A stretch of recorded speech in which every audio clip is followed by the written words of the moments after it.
Hello everyone and welcome back. Today I'm going to be getting the truck ready for a 2-week trip I have coming up real soon. I'm going to be packing it, showing you my thought process for how I pack and plan for a trip like this and organize. I'll go over some of the things I've done recently and give you updates on them, how they're doing, and maybe a little bit of other stuff. So if that interests you, stay tuned. Before we get started though, I wanted to give a huge thank you to all my subscribers. I just hit 10,000, which is wild. I thought my videos were terrible, but apparently you guys don't think so. Anyway, thank you guys very much. I do have a lot of videos that I want to make coming up, but I'm still somehow pending my monetization, so I don't know why. But as soon as that happens, I've got a huge list of videos I want to come out with. Really useful things like this and this and this and this. So, thank you though for everyone, I really appreciate it.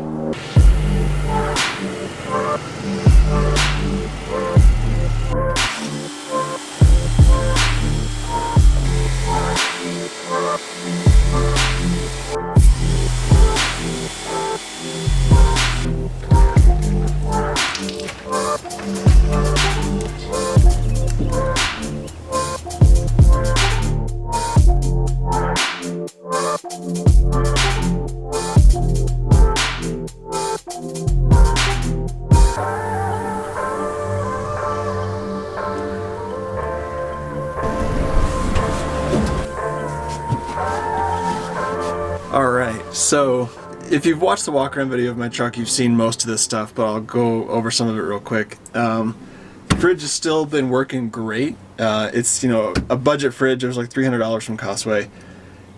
It's not quite as well insulated as some of the higher end brands, so it runs a little more often, but it's a great little fridge. Been awesome. Water port is awesome. Still got that. Have some bear spray and a first aid kit, so that's pretty well stocked. Spare tire. Lights up in here. But what I really wanted to talk about was the diesel heater here. This was a fairly recent addition and it's been really good so far, but if you watch that video, towards the end of it, I mentioned a few things that I wanted to improve, which I did. So I want to give you an update on some of those. The fuel cell baffling foam for the tank has been awesome. I've taken this truck now on quite a few bumpy roads since then. Quite a few steep climbs and descents, and it's been great. Not a drop has leaked out of that tank. Two of the questions I did get a lot in that video were, number one, did I get a carbon monoxide sensor? And yes, I did. Even though, you know, it's supposed to just be a heat exchanger, dry air, there's still the potential for that to happen. You know, it is a cheap Chinese diesel heater, so I did get a carbon monoxide sensor. The other question I got a lot was, how does this work at elevation? Because, you know, I live in Colorado at 6,000 feet and I frequently go up to 10, 11,000 feet to camp, so I did end up adjusting it a little bit through the controller, and this is why I got the digital controller. You can go in and adjust some of the parameters like minimum and maximums for the fan speed and the fuel pump, and what I did was I brought the fan speed minimum up a bit, which kind of adjusts all the air-fuel ratio range, and it has been fantastic after doing that. The other thing that I did was, you know, I've shown you this panel that I have here, and I said I wanted to extend it so I could mount the control box on top, and I did that. Really glad I did that. That's working out really well. So, I mean, the heater's been good. I keep a little silencer right here. Fits in, so that is all good. That's pretty much it back here. I do need to clean up a little bit, so I'll go ahead and do that.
Alright, so since this is mostly a road trip, we're going to be checking all the normal road trip things like my tires are aired up, brake pads are all good, fluids are recently changed, things like that.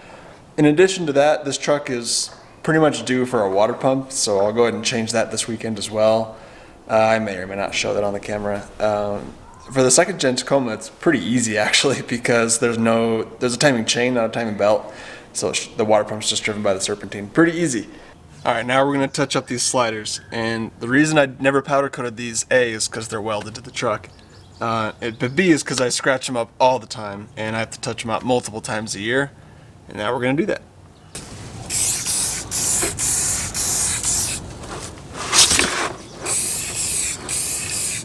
Alright, let's talk about this trip briefly. So like I said, it's 5,000 miles over 2 weeks, which is awesome. I can't wait. I do a trip like this pretty much every summer, except for last summer, because we all know what happened last summer. This one I'll be going up the Pacific coast. So from Denver here, I'm going to drive down to San Diego, all the way up to Seattle and back through Idaho. By the time you see this, I'll probably either be on the trip or back from the trip because it takes me forever to edit videos because I have no motivation. Anyway, it's going to be an awesome trip and I cannot wait. And of course, I'll make a video for you too.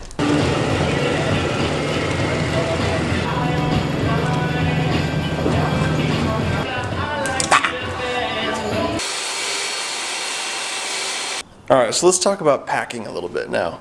And I wanted to start off by saying, whatever you want to call the hobby that we do, overlanding, road tripping, off-roading, car camping, it's car camping.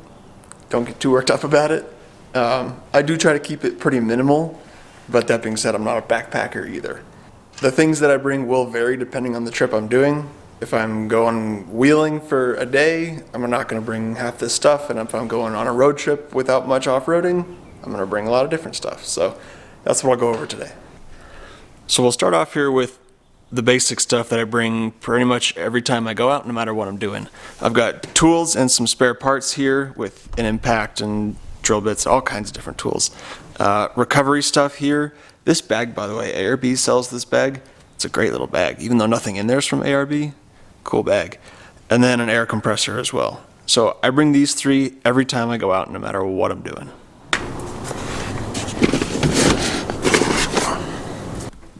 If I'm going on a trip where I'm going to be doing a lot of more rock crawling or with friends that may break down, I'll usually bring this tool set. But on this trip in particular, I'm not going to be doing that kind of stuff. So this will stay at home.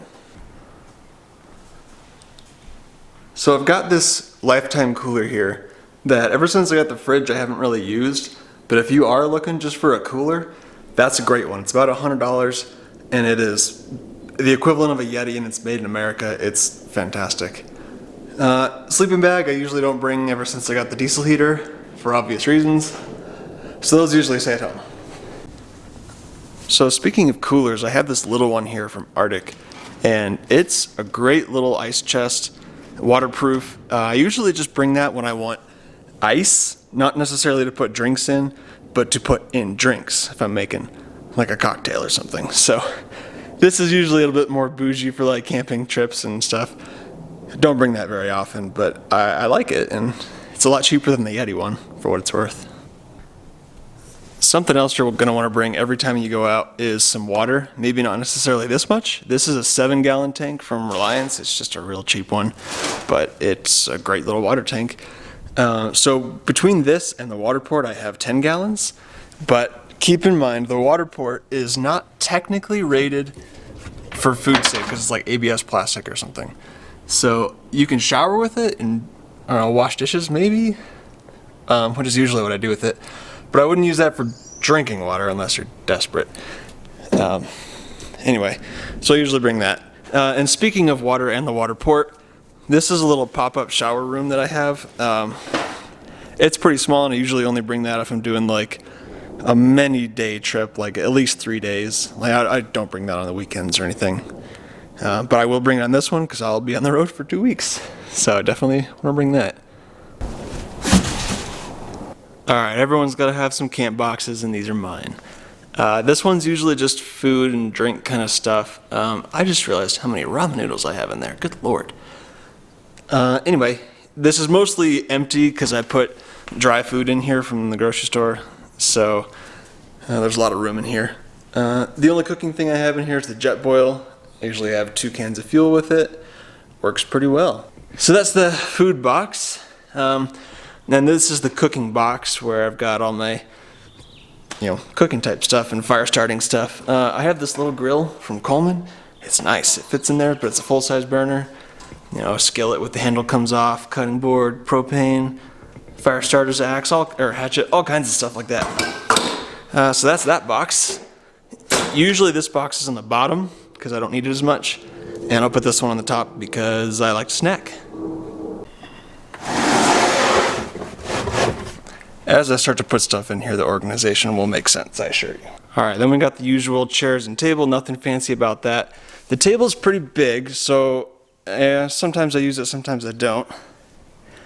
Because the table's so long, I usually put it on the side where I can slide it all the way back past the tire. And the chairs fit right here next to the fridge. That works out there. So one habit that I've gotten into that is really helpful is keeping lists of things that I take whenever I go on certain trips. So like this first one here is all about wheeling stuff. Everything I bring when I just want to go off-road and rock crawling.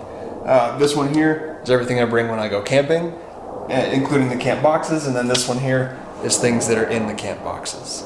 So really useful. I can just check those, make sure I've got everything as I'm packing the truck here in the garage.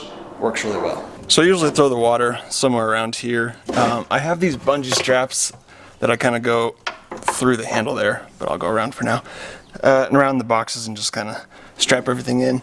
Depending on the kind of trip I'm doing, I'll use more or less bungees. This is just a regular road trip, so maybe just the one, but I've got quite a few.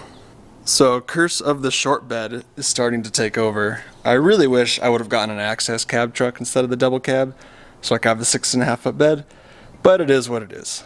So I usually have to take some of this out before I can get up in the camper. But let's talk about some other stuff. This is my firewood bag. It's just a little canvas bag that I got.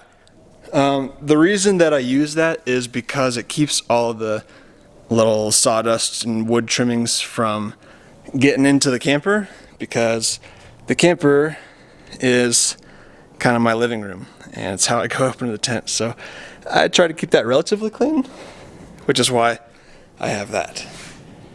It does take up a bit of room though. So I usually put the wood right there. And that's typically one of the first things to come out of the truck at camp. Let's talk about some luxuries now that I don't really hardly ever bring. I have this little folding camp toilet, and everyone's got to go, so might as well not squat over a hole in the woods, right? So I'll bring that because this is a pretty long trip. And the last thing is my inflatable paddleboard here. This I only bring when I know I'm going to use it because it takes up so much room. So let me show you, for example. It's as tall as the tailgate there, so pretty big bag. I am not going to be bringing it on this trip because there's really only like 2 nights that I know I might be using that, and that's not enough for a 17-day trip to justify bringing such a big bag. So one other thing I got specifically for this trip is a little flat pack grill and fire pit. And the reason I got this is I want to do a lot of beach camping on this trip, and you're not technically allowed to have the fire in the sand. It's got to be in some sort of fire pit or grill to be a legal fire. So I got this. It's pretty small. I mean, you can see in the picture there's just some sausages and stuff there. Here's my hand next to it. It's kind of folded up. But it's better than nothing. So, and it folds up really small. So that should work out pretty well. And I'll bring that with me. So that's everything in the truck now, other than, of course, like a duffel bag for clothes or a camera bag for camera gear. I usually just throw those in the back seat because I've still got plenty of room because I bought a double cab even though I didn't need one. So usually just throw that kind of stuff up here. That's how I pack the truck. So in terms of other things you may consider bringing on a trip, there's something like an Easy Up, but I've already got one built in with the awning. Well, not really built in, but attached. Lights, I've got plenty of lights here. You know, I've got all the camper lights, and I've got a bunch of little magnetic lights. I might bring one or two other lanterns, but that's really it. One lantern that I do have is this one here from Coleman. It's the 360 light and sound, so it's a lantern and a Bluetooth speaker in one. I unfortunately broke mine because I dropped it from way too high, so I'm not going to bring it, but I would recommend you get this. It's a very good little lantern. Other than that, you know, I'll bring my tablet with the maps on it and some charging cables, but that's pretty much it, you know. Load up the fridge, get some food, head out. Just go enjoy your life. Alright, well that's going to do it for this video. I appreciate you watching. If you found it useful or entertaining or informative in some way, I'd appreciate a like or a subscribe. If you didn't, downvote the shit out of it. And I'll see you in the next one.